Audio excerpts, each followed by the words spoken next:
हिंदुस्तान का पायलट हमने पकड़ा हुआ है। हम एज ए पीस जेस्टर हम उसको कल रिहा करने लगे हैं हिंदुस्तान को वापस। अमन की बोली बोलने पर इमरान खान के लिए नोबेल प्राइज की मुहिम। वजीर आजम का रद्द अमल भी आ गया। नोबेल इनाम का हकदार वो होगा जो मसला कश्मीर हल करे। खुद को नोबेल प्राइज का हकदार नहीं समझता। वजीर आजम इमरान खान का ट्वीट, बोले खित्ते में इंसानी तरक्की और अमन का रास्ता हमवार करने वाला नोबेल इनाम का सही अहल होगा।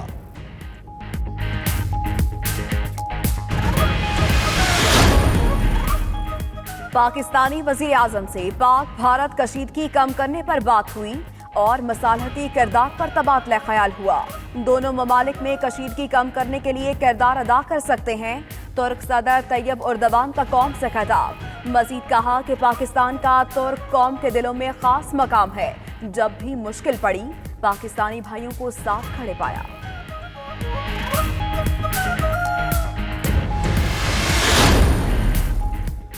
बालाकोट ऑपरेशन के सबूत कहां हैं? कांग्रेस की एक बार फिर मोदी पर सवालात की बौछार। आलमी मीडिया कहता है बालाकोट में शायद ही कोई मरा हो।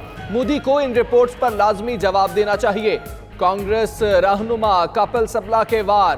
कर्नाटका के साबिक वजीर आला सिद्धारामैया ने मोदी को अखलाकियात से गिरा करार दे दिया। बोले मोदी ने दिमागी तौर पर कमजोर अफराद को इस्तेमाल करके सियासी हमले किए।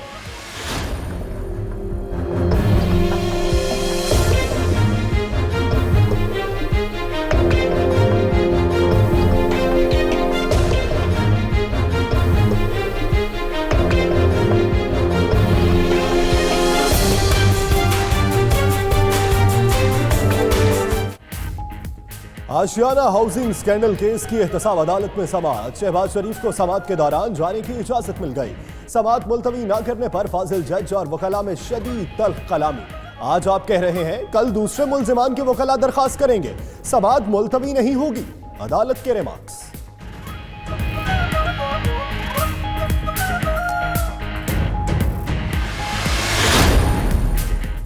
एहतसाब अदालत में पैरागॉन सिटी केस की समाअत। ख्वाजा साद और सलमान रफी के जुडिशल रिमांड में 19 मार्च तक तौसी। ख्वाजा बरादरान का पुलिस के रवैये पर तहफ्फुजात का इजहार। इंतहाई तजलील की जा रही है। पूरा शहर बंद करके बख्तरबंद गाड़ी में पेश किया जा सकता है। वकील ख्वाजा बरादरान का मौक़िफ़।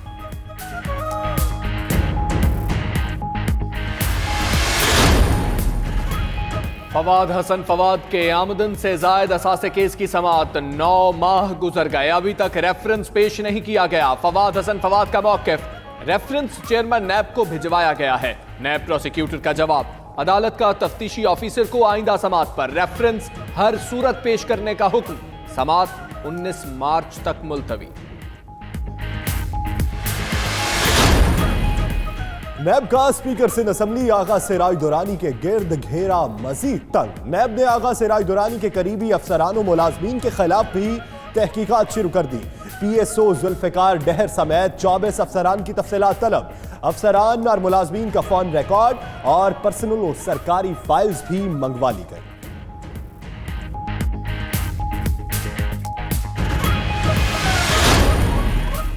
क्या बैरून मुल्क से पाकिस्तानियों की लाशें ही वापस आनी हैं? वहां जेलों में पाकिस्तानियों की मौत के जिम्मेदार वजारत दाखिला है।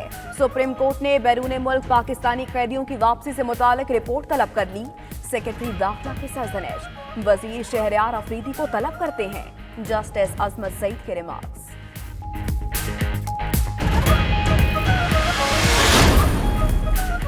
समझौता एक्सप्रेस 100 से ज्यादा मुसाफिरों को लेकर लाहौर से अमृतसर के लिए रवाना। ट्रेन हर पीर और जुमेरात को भारत के लिए रवाना होती है। पाक भारत कशीदगी के बायस गुज़श्ता जुमेरात को रवानगी मंसूख कर दी गई थी।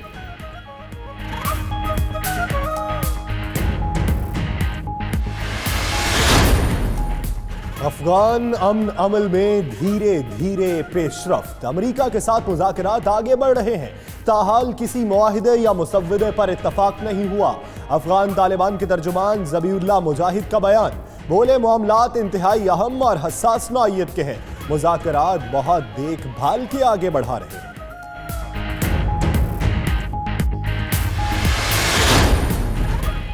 कराची में 10 साला बच्ची का दरिंदा नुमा कातिल पकड़ा गया। बिन कासिम में बच्ची को ज्यादती के बाद कत्ल करने वाला मुलजिम गिरफ्तार। पड़ोसी फरहान ने एतराफ़े जुर्म कर लिया। मुलजिम के भाई से भी तफ्तीश जारी। मुलजिमान को अदालत में पेश करके मजीद रिमांड हासिल किया जाएगा।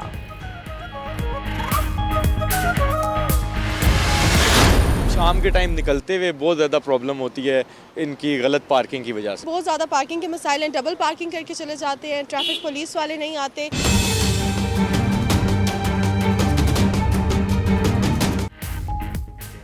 गाड़ी ले ली, पार्किंग कहां करें? इस्लामाबाद के शहरियों को नया मसला दरपेश। शहर इक़्तिदार में पार्किंग का मसला संगीन हो गया। 20 लाख की आबादी वाले शहर में सिर्फ 2 पार्किंग प्लाजे। मसले पर CDA ने भी चुप साध ली। शहर में बेहंगम ट्रैफिक और जगह जगह गैर कानूनी पार्किंग से ट्रैफिक का निजाम दरहम बरहम।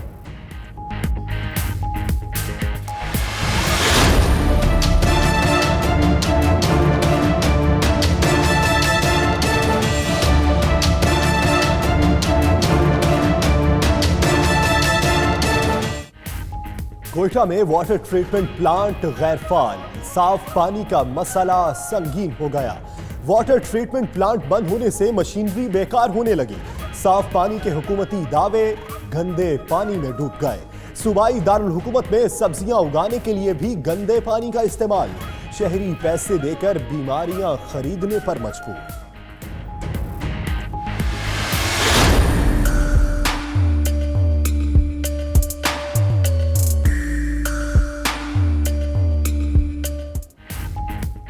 लाहौर समेत पंजाब में ठंडी हवाओं का राज। इस्लामाबाद, रावलपिंडी, पेशावर, हजारा, मकरान में आज बादल बरसने का इम्कान। बलोचिस्तान में वक्फे वक्फे से बारिश। मुख्तलिफ शहरों में बर्फबारी से बंद सड़कों की बहाली का अमल जारी। उधर सकरदू और मज़ाफात में एक बार फिर आसमान से रूई के गाले बरसने लगे।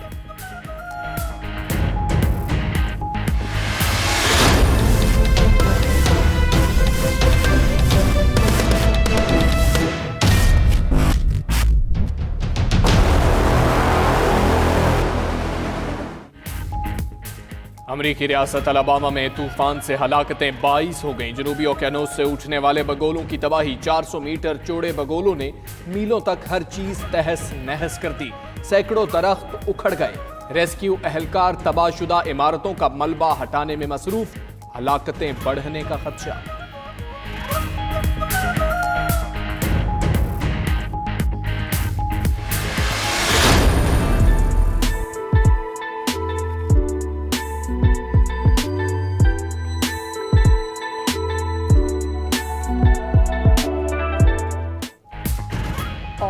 फ्रांस का तारीखी डेनकर कार्निवल पूरी आबोताब से जारी। शहर की शाहराहों पर शानदार परेड का इनेकाद। रंग बरंगे मलबूसात और मुख्तलिफ अंदाज और किरदार के कॉस्ट्यूम्स और मास्क पहने हजारों अफराद शरीक हुए।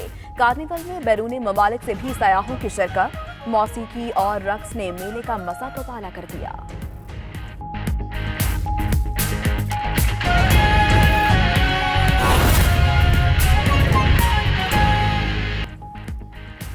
बिस्मिल्लाहिर्रहमानिर्रहीम। अस्सलाम वालेकुम। 92 न्यूज़ के साथ मैं हूं सदफ यासिर। और दुनिया के सबसे बड़े 360 डिग्री वर्चुअल स्टूडियो में हम आपको खुशामदीद कहते हैं। मैं हूं यासिर रशीद।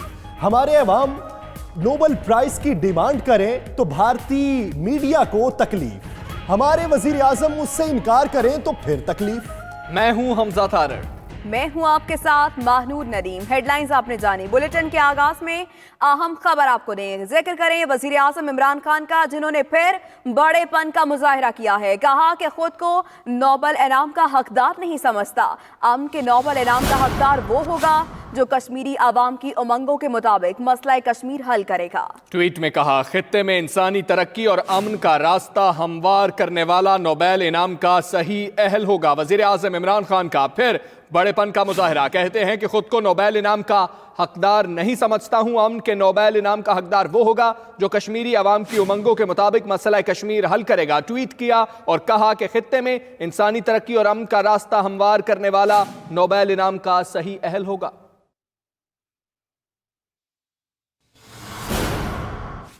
वज़ीर आज़म इमरान खान का एक और छक्का भारत तड़पने लगा है। इमरान खान के कश्मीर का नाम लेने पर भारतीय मीडिया को मिर्चें लगी हुई हैं। नफरत की आग में जलने वाले भारतीय मीडिया को मुस्बत रवैया भी चुभने लगा है। इमरान खान ने कश्मीर पर बात करके हमारे अंदरूनी मामलात में मुदाखलत की। भारतीय मीडिया ने हर्जा सराई शुरू कर दी है। इसी पर बात करते हैं। सीनियर तज्जियाकार जफर हिलाली साहब हमारे साथ मौजूद हैं। जफर हिलाली साहब, एक अगर अवाम डिमांड करे कि नोबेल प्राइज दें तब ये तकलीफ है, अब वजीर आजम उससे इनकार कर रहे हैं तब तकलीफ है।